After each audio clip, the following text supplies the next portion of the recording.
Saudara-saudari di dalam Tuhan, persiapkanlah hati dan kehidupan mendengar dan menerima firman Tuhan. Kita berdoa. Damai sejahtera Allah yang melampaui segala akal akan memenuhi hati dan pikiranmu di dalam Kristus Yesus. Amin. Renungan firman Tuhan dibaca dari surat Yakobus pasal 5 ayat 7 sampai 11. Inilah firman Tuhan. Karena itu, saudara-saudara, bersabarlah sampai kepada kedatangan Tuhan. Sesungguhnya petani menantikan hasil yang berharga dari tanahnya, dan ia sabar sampai telah turun hujan musim gugur dan hujan musim semi. Kamu juga harus bersabar dan harus meneguhkan hatimu, karena kedatangan Tuhan sudah dekat. Saudara-saudara, janganlah kamu bersungut-sungut dan saling mempersalahkan, supaya kamu jangan dihukum. Sesungguhnya hakim telah berdiri di ambang pintu. Saudara-saudara, turutilah teladan penderitaan dan kesabaran para nabi yang telah berbicara demi nama Tuhan. Sesungguhnya kami menyebut mereka berbahagia, yaitu mereka yang telah bertekun. Kamu telah mendengar tentang ketekunan Ayub, dan kamu telah tahu apa yang pada akhirnya disediakan Tuhan baginya. Karena Tuhan Maha Penyayang dan penuh belas kasihan. Demikian firman Tuhan. Saya menyapa saudara-saudari dalam Tuhan. Salam. Tema firman Tuhan adalah tekun melakukan kehendak Allah. Saudara yang terkasih dalam Tuhan, orang-orang sering mengatakan dunia ini tempat penderitaan. Karena di sini kita merasakan lapar, kekurangan, menderita berbagai macam penyakit, terjadi musibah, masalah hidup, gangguan dari orang lain yang membenci kita, yang mengejar-ngejar hidup kita, dan lain sebagainya. Itulah sebabnya orang-orang sering mengatakan dunia ini tempat penderitaan. Dan dari semua ini, kita tidak bisa menghindari, tetapi harus dihadapi.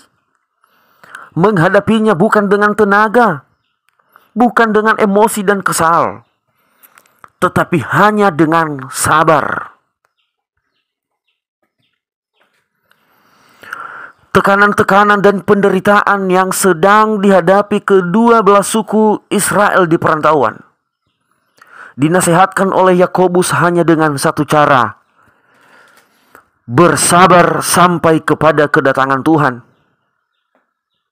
Bukan bersabar sementara, tetapi bersabar sampai selama-lamanya.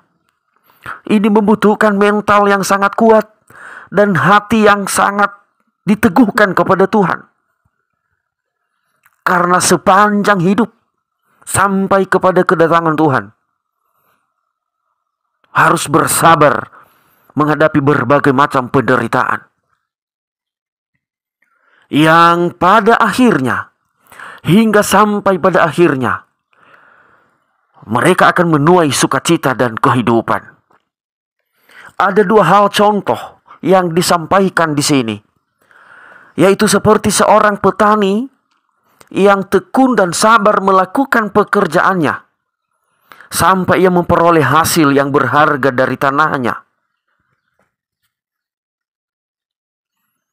Seorang petani yang dengan sabar dan tekun bekerja mengerjakan pekerjaannya sebagai petani. Berbagai musim ia rasakan. Dan oleh karena kesabaran dan ketekunannya, sampai ia memperoleh hasil yang berharga.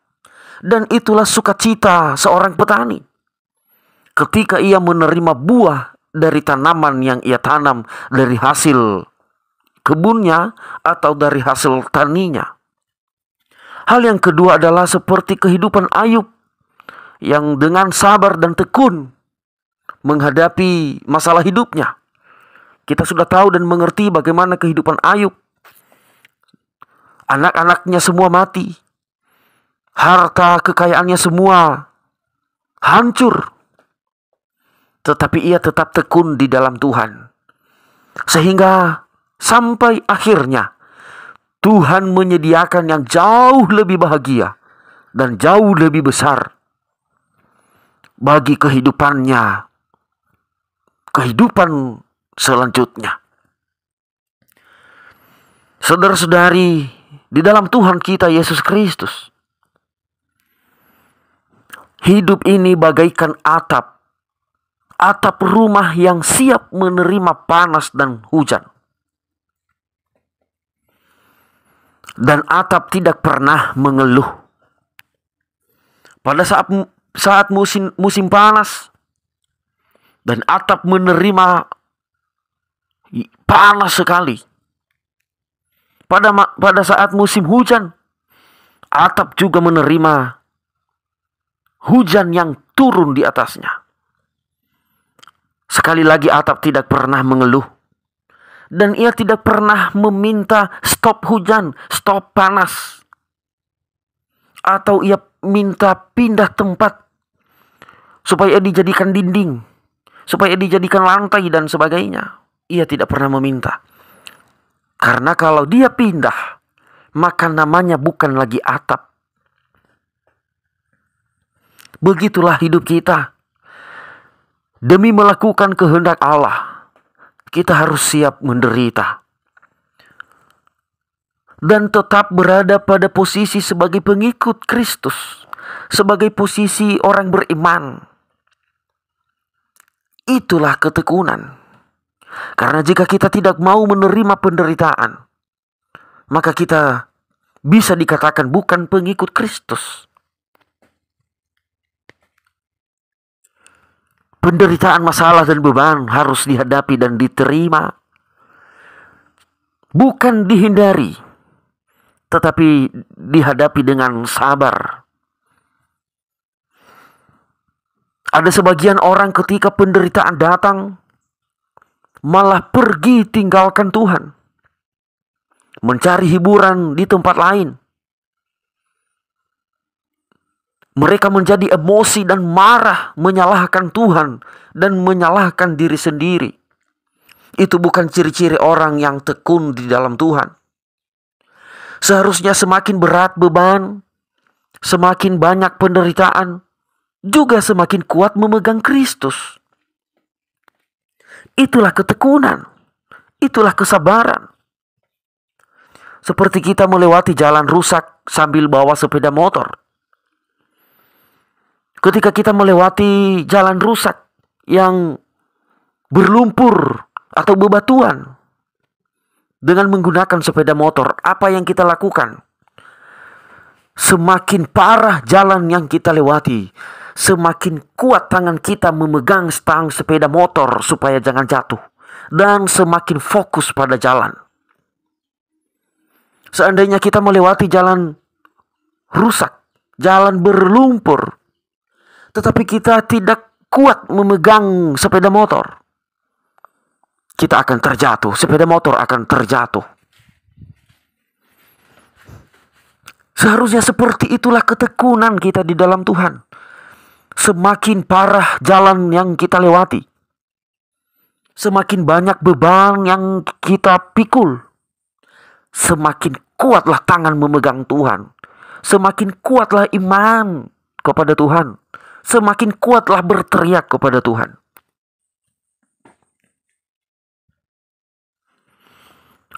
Yang tadinya dikasih contoh seperti seorang petani yang sabar dan tekun.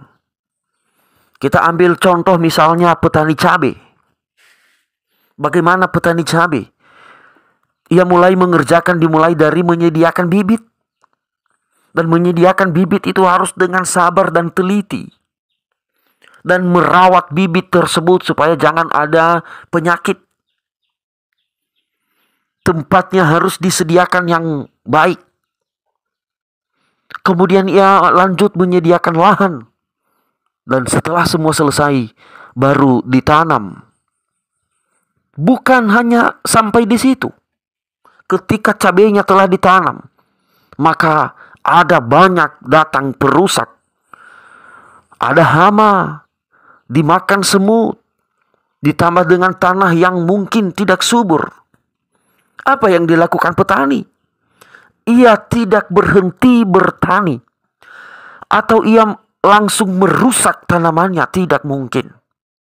Tetapi ia malah melawan hama tersebut, melawan semut tersebut, dengan mencari cara dan solusi, memberi obat-obatan, supaya semut dan hama tidak lagi merusak cabenya.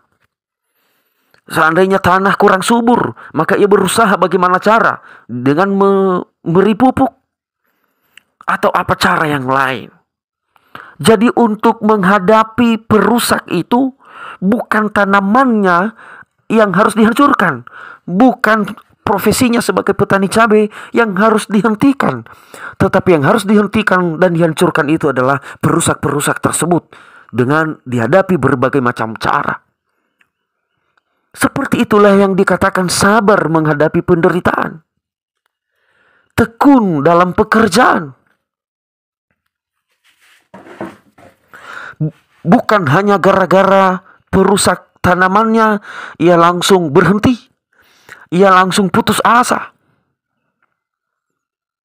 Tetapi sebagai petani yang setia, karena memang pekerjaannya itu adalah petani, maka ia tetap melakukan, ia tetap bekerja dengan melawan berbagai penyakit tanamannya. Itulah ketekunan dan kesabaran. Hingga pada akhirnya ia panen dan menikmati hasil dengan penuh sukacita. Saudara-saudari yang terkasih, kita adalah orang beriman. Inti kehidupan kita adalah melakukan kehendak Allah. Dan walaupun penderitaan dan beban silih berganti, jangan sampai merusak iman. Jangan sampai merusak hubungan kita dengan Tuhan. Tetapi tetap tekun melakukan kehendak Allah. Hadapi dengan sabar dan tekun. Sekalipun berbagai macam penderitaan, beban hidup silih berganti terjadi dalam hidup kita, yang mungkin menurut manusia kita sudah tidak kuat lagi menghadapinya. Bukan berarti kita berhenti melakukan kehendak Allah. Bukan berarti kita berhenti mengikut Tuhan. Kita tetap setia kepada Tuhan. Tetaplah tekun melakukan kehendak Allah. Hingga pada akhirnya kita menerima berkat, sukacita, dan kehidupan dari sorga, dari Tuhan kita Yesus Kristus. Jadilah orang-orang beriman yang tetap tekun melakukan kehendak Allah, supaya hidup kita tetap berkenan kepada Tuhan, hingga kita menjadi orang-orang yang setia dan sampai kepada kehidupan yang kekal, ke surga yang disediakan oleh Allah bagi kita. Kita berdoa. Kami akan tetap kuat, sabar, dan tekun melakukan kehendak-Mu ya Tuhan. Sekalipun banyak penderitaan yang kami alami terjadi dalam hidup kami. Kami percaya ketika kami tekun dan tetap setia, tekun melakukan kehendak-Mu, Tuhan akan menyelesaikannya bagi kami. Dan akhirnya kami menerima sukacita yang sangat besar dari-Mu. Kami tetap tekun kepada-Mu Tuhan. Dari ketekunan kami itulah kami akan menjadi pengikut Kristus yang setia dan sungguh-sungguh. Dalam nama Yesus kami telah berdoa. Amin.